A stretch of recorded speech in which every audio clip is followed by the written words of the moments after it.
Today we're talking about generosity. Before we move on to define exactly what we mean by generosity, let me establish this one thing. Generosity is not carnal. It's not of the flesh. I say this because a lot of times in churches, growing up, when someone loved to give, they saw this, it's almost like they saw this person as carnal.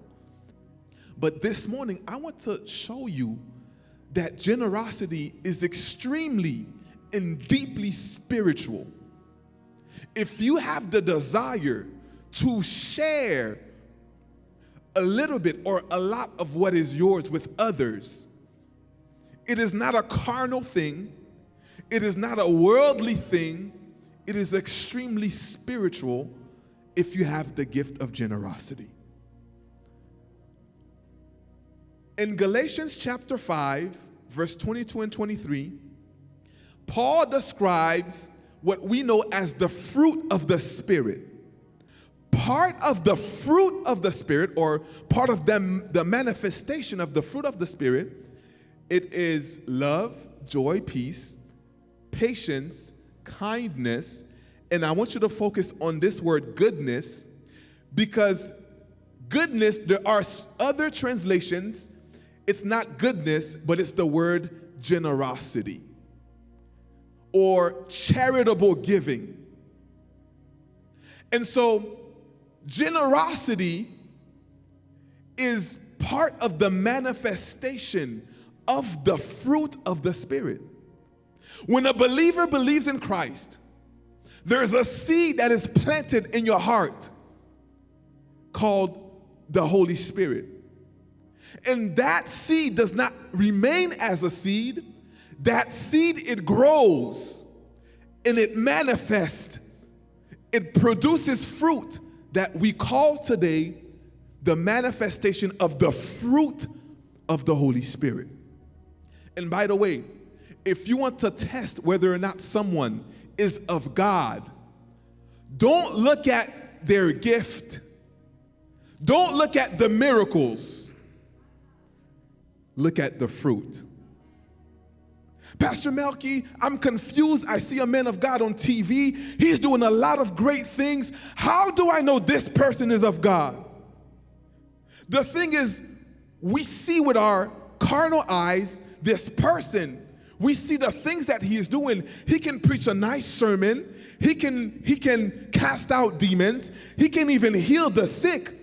But Jesus says, you will know them by their fruit. Not by anything else. You will know them by the fruit. In other words, how is this person outside of the pulpit? When they step from this pulpit, do they have love? Do they have joy? Do they have peace? Do they have kindness or goodness? Do they have faithfulness? Do they have gentleness and self-control? These are the things to look at, nothing else. By the way, let me give you a quick tip. Those of you who are dating, you're asking yourself, the person that I want to date, how do I know this man is a man of God? How do I know this woman is a woman of God? Don't look at nothing else. Look at their fruit. That'll tell you everything. When you go out to eat with him and he takes one drink and he takes another drink and he takes another shot and he cannot control himself, well, according to this, self-control is a manifestation of the fruit of the Holy Spirit. I'm giving you tips here. I'm giving you free tips. When she's at work, is she a peacemaker or is she a drama queen? When you're talking to him and you get him upset, is he gentle or do you see a little bit of anger? So if you're dating, you don't know whether or not this is a man of God, this is a woman of God. Don't go looking at his, some of us, we go look at their Facebook or their Instagram. What is he like? What is she like? look at the fruit. Your fruit cannot lie because it is who you are. All right?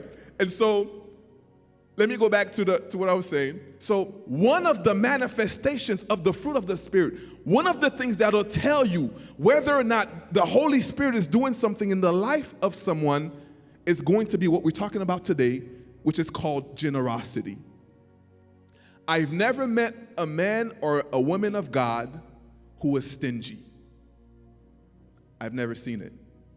Someone who the Holy Spirit is doing something profound in their life, where there's real transformation. I've never seen this person be stingy. Because one of the things that the Holy Spirit does when it comes in, it goes in as a seed, but it grows and it manifests into the fruit of the Spirit, among which is generosity. Does that make sense, everyone? Okay. Not only is generosity a fruit of the Spirit, but generosity is also a spiritual gift. Did you know that? The will that you have to give to other people, it is a gift of God. It is a heavenly gift. In Romans chapter 12, verse 8, Paul is talking about the different gifts available to believers. And so it talks about the gift of prophecy. There are people who flow in the gift of prophecy. There are people, their gift is to exhort. There are people, their gift is to lead. There are people, their gifting is to serve. So there are different gifts. Among those gifts is the gift to give with liberality. In other words, to give with generosity.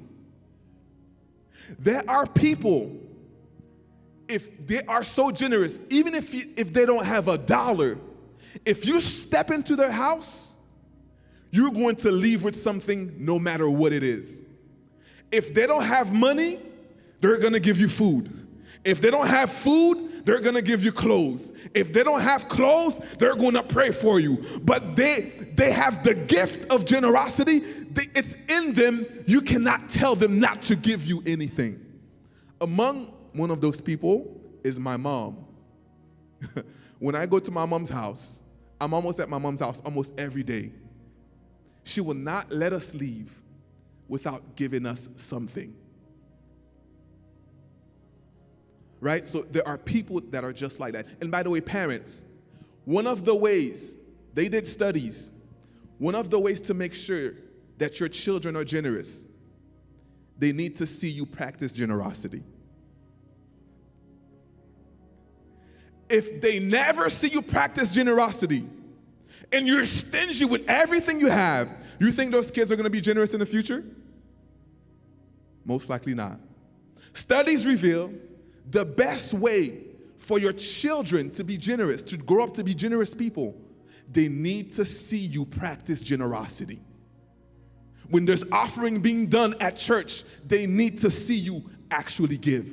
When there's opportunities to feed the homeless and you see someone out there, be careful what you say about that person because that child is watching. If they see that you lend a hand to and be generous to the homeless person, chances are they would also have that mindset of generosity. I remember growing up, I used to always see my mom go and feed people in hospitals. It was something that it's like I didn't have a choice. When she went to feed people, when she went to go see the sick, when she went to l'Hôpital Général, or bien when she went to Signo, which is different hospitals in Haiti, I remember this one specific time that they were letting everyone in, but for some reason they didn't let children in. And so everyone says, well, Melchi, no, go outside because we can't let children in. And I'll never forget, my mom looked at me. My mom said, you are going in because I want you to see what we're about to do with these people. I'll never forget it. And so what's going to determine whether or not your children are generous is them seeing you practice generosity at home. When someone is in help, when they see you help that person, it registers in their mind. Oh, mommy is doing something generous. Mommy is giving. And when they do grow up themselves, it's going to be an automatic thing. You're not going to have a bunch of stingy children, a bunch of entitled children. You're going to have some generous children in Jesus' name. Does that make sense, everyone? So giving is deeply spiritual. It is a fruit of the Spirit. Not only is it a fruit of the Spirit, but giving is a spiritual gift that God has given to the body, and generosity is one of those things. Now, the goal this morning my goal in talking about generosity is for us to have a heart check this morning, including me. This morning, the Lord's going to check our hearts. Because the Bible says in Matthew chapter 6, verse 21, where your treasure is, there also will be your heart. In other words, your heart will always follow your treasure. If you want to know the position of your heart, if you want to know the position of your heart when it comes to generosity, just follow the treasure. Follow the money. What are you spending your money on? What are you spending your time on? And what are you spending your gifts on? That will tell you the condition of your heart. Because where your treasure is, there also your heart will be. Now, there's one sentence, or there's one statement I want to make about generosity, and after that, we'll end. True generosity is a response. Those of you writing down, write this down. True generosity is a response. In other words, true generosity is a reaction. If generosity is a response, what am I responding to? When someone is generous, or the motivation for generosity should always be the grace of God. True motivation is always motivated by the grace of God. Never forget that. It is not motivated by manipulation. It is not motivated by different things that you see or you hear out there. True generosity, godly, biblical generosity is always motivated by grace. When you understand the grace of God, it will push you to be grateful or to have gratitude. And the gratitude will push you to be generous. Let me say it again. When you understand the grace will push you to gratefulness. The gratefulness will push you to generosity. Let me give you an example. I remember a time we went to the Rapids back when I was in high school. For those of you who don't know, Rapids Water Park is a very popular water park. And we went with our high school, and the only problem is I didn't know how to swim. But I didn't want to let everyone know because, in high school, they're going to pick on you if you don't know how to swim. So I went to the Rapids, and everyone's having a good time. At the Rapids, they have this pool called the wave pool, for those of you who've been to the Rapids. It's a very fun pool. It's very large, and then you have a lot of waves. The waves are very fun. The waves are fun. But I didn't know that the waves are not eternal. The waves are only temporary. So the pool has a deep part that's maybe about 8 feet deep. And so as the waves are happening, I'm having a good old time. And I'm all the way on the deep end of the pool. And then what happens, the waves stop. And because I don't know how to swim, I'm going straight down. And at this point I'm doing this, but I don't know how to swim, and I'm so deep into the pool, I'm going down. And I kid you not, that day I almost died.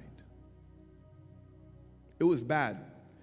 It was to the point where there came a point where as I'm doing like this, trying to get out, I got tired, and I did it for so long.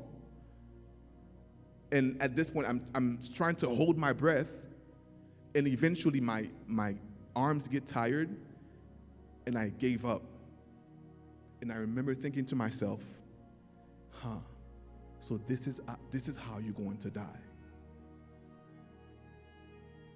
And then something prompted me to reach up just one more time. And I reached up one more time. And then, I didn't feel anything at first. And then as I'm going down, this was my last straw. I was on my last straw. And then I felt something. It was someone's foot that just happened to be in the deep part in that area. It was someone's foot that I felt. And then I grabbed the person's foot. And then the person extended a hand to me. That day, I did not lose my life because of this person, this stranger that I didn't even know. Now, let me ask you a little question. This man saved my life. Do you think I was grateful? Oh, yeah.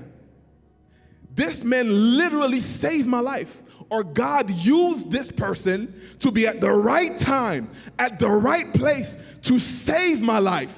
On my last breath, he came and he saved me. Now, I'm not in touch with this man. I don't know him. He was a stranger. But if I was in touch with him, you better believe if he was not able to pay his mortgage, I would step in and pay his mortgage for him.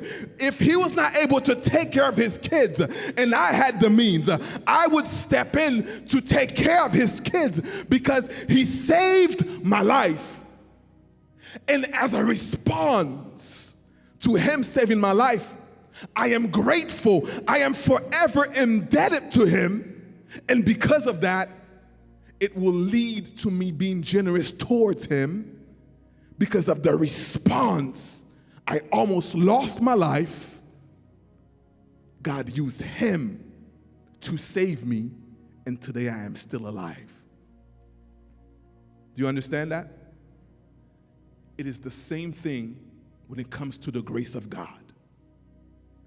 God saw how we were drowning, how we were on our way to die in our sins. And at the last minute, he sent a Savior. He sent someone to save us from our sins. So this is why in Ephesians chapter 2, verse 8 and 9, it says, it is by grace that you have been saved through faith. It is not of you. And so what I'm saying is that the response that we have to the grace of God is gratefulness, and that gratefulness will lead you to have a generous heart. We give because he first gave us. We are generous because he poured out his love generously so you and I, we can have life. And so the response to generosity is not manipulation. You don't have to be manipulated to be generous. You don't have to be talked into it. It is a response. It is an automatic response. Lord, I thank you for your grace. I thank you that I'm supposed to be on the streets right now. I'm supposed to be somewhere in jail, locked up right now. But by your grace, you came in, you rescued me. The gratefulness will lead you to have generosity. That's the biblical motivation for generosity. Generosity is a response. It is your reaction to the grace of God. It is your reaction towards the grace of God. God, I thank you because I almost lost my life. And because of that, my reaction is a heart of generosity. I'm going to be willing to give. I'm going to be willing to share. I'm going to be willing to help those who don't have the means because you did it on my favor first. Does that make sense, everyone? Now, I want to show you this verse. The Apostle Paul, he saw this grace in action. He saw this, and as he is writing this, it's almost like he is shocked the grace that he saw that is in action. When we understand the grace of God, it'll lead you to do amazing, extraordinarily crazy things in the area of generosity. So in 2 Corinthians chapter 8, verse 1 through 7, which is the verse that we just read, Paul is describing something that he's never seen in his life before. And it's almost like he's writing the letter and he is saying, guys, you would not believe what I saw in the churches of Macedonia. And he says, and you know, brothers and sisters, we want you to know about the grace of God given to the Macedonian churches. So he's setting the scene. He says, guys, here's what's happening. Here's what I've noticed. Here's the observation that I've made with the Macedonian churches. He said, in the midst of a very severe trial, their overflowing joy and their extreme poverty welled up in rich generosity. Wait a minute, something doesn't make sense here. These people are in the middle of a severe trial, but yet, or they're in the middle of a severe trial, and also these people are living not just in poverty, but in extreme poverty. But yet, you see them come up, and it says they were welled up in rich generosity. Trial and poverty don't match with rich in generosity. How is it that these poor people, they came to the point where Paul described that it was rich, they were rich in generosity. It makes no sense. But read verse 3.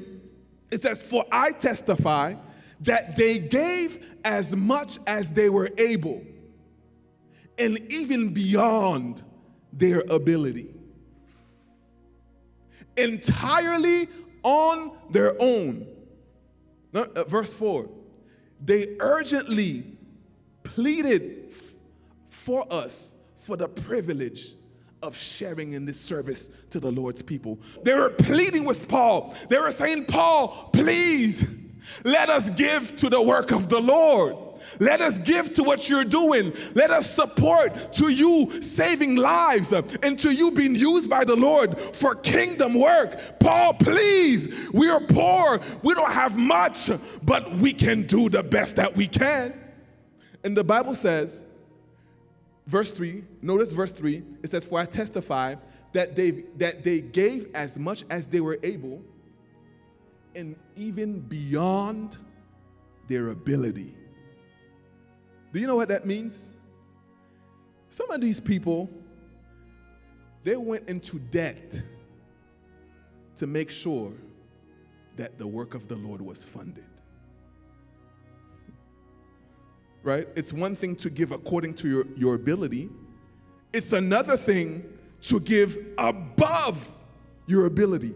And so in other words, go to the neighbor, hey, you got an extra, you have an extra $100. I don't have it, I'm gonna pay you in a little bit. But what's happening here, the grace that's inside of me, it's not going to allow me to let this go. I need to contribute, and I need to do it now. If I need to borrow, I'm going to borrow, but I need to do it. But notice what pushed them. Notice what got them to that point. It is verse 1.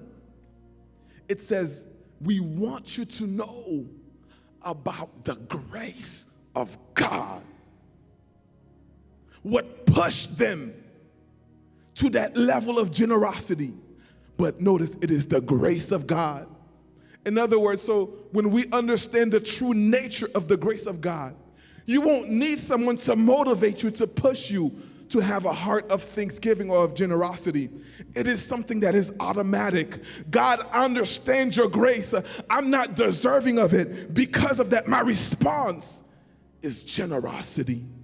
Serving your people, contributing to your work, giving to the homeless, giving to the orphans, giving to those who don't have the means. True generosity is always motivated by grace. And by the way, most people believe that generosity is a thing of money. Generosity is not money. Generosity is the heart. It's the heart. Jesus tested the heart of a young man called the rich young ruler.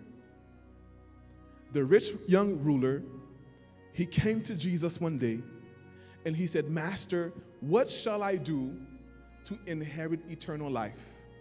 Do what you need to do, love your neighbors, love God, and do what you need to do, then you will have eternal life. And then he said to Jesus, well, I've already done these things. What else do I need to do? And here comes the test. Here's the test. And Jesus says to him, okay, well, everything that you have, take it, sell it, and give it to the poor. That was a test. Jesus wasn't interested in his money, right? He's a King of Kings. He's a Lord of Lords. He's not interested in this guy's money, but he's interested in this guy's heart. Where is his heart?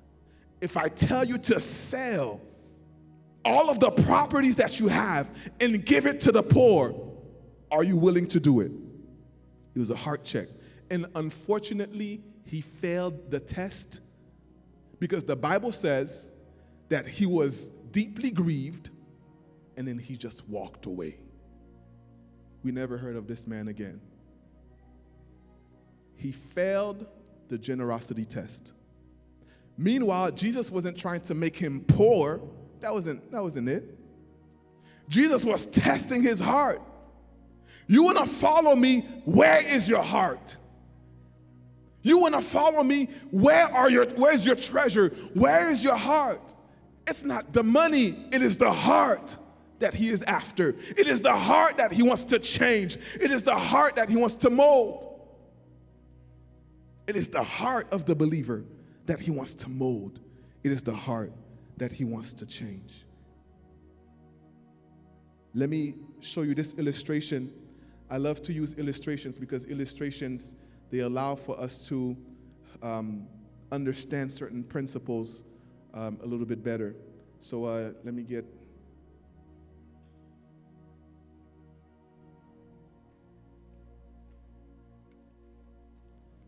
When it comes to the grace in giving and godly giving, thank you. And you can put each one of those laid out here for me. When it comes to giving, when it comes to being generous, I want you to know that God, He is the giver of all good things. That's what the Word of God says. And so, let's say that this is God. God is full of grace. He is full of blessings. He is full of wisdom. And every good thing comes from the storehouse that God provides. God, in His grace, God will share His blessings to you and I, to each and every one of us. And I'm even going to say that God allows for His blessings to be on the believers and the wicked. When you woke up this morning, the sun wasn't just shining for believers. The sun was for everybody. When it rains, it wasn't just it's not the believers' crops that benefit from the rain. It's everybody. Right? So He is the giver of life, the giver of resources, and the giver of blessings. So what God does, He shares that with us. So let's say this is you and I. He shares it. The source, God, He shares His blessings with you and I. Right? And these blessings come in the form of health. If you are healthy, it's a blessing. If your children are healthy, it's a blessing, right? If you have a job, if you have an income, it's a blessing. His blessings comes in all shapes, forms, and sizes. Is the blessings of God. Now, the mistake that we make as Christians, the things that God give us, we hold them to ourselves. We think that the blessings, they are for us. We think the blessings are for us to waste or for us to do whatever. Meanwhile, the blessings are for us to manage and for us to steward. And so we remain just like this. We receive the blessings, but nothing really ever happens because we're holding on to the thing that he has given. But listen to this. He never made them for us to hold on to. And the mistake that we make, the mistake that the young rich ruler made, Jesus says, go and sell everything you have and give it to the poor. Jesus was saying, empty yourself out. Because do you know what type of vessel that God can fill up? It's a vessel that is empty. But when you're full, there's nothing for God to add to. So instead of keeping the blessings, the person who is wise, the person who is smart, they will take what they have and they will share to the kingdom of God. When someone is needy and hungry, they will share it. When there's an orphan, they will share it. When there's a widow, they will share it. When the kingdom of God needs to go further, they will share it. They will give what they have. And now what do I have? I have an empty vessel.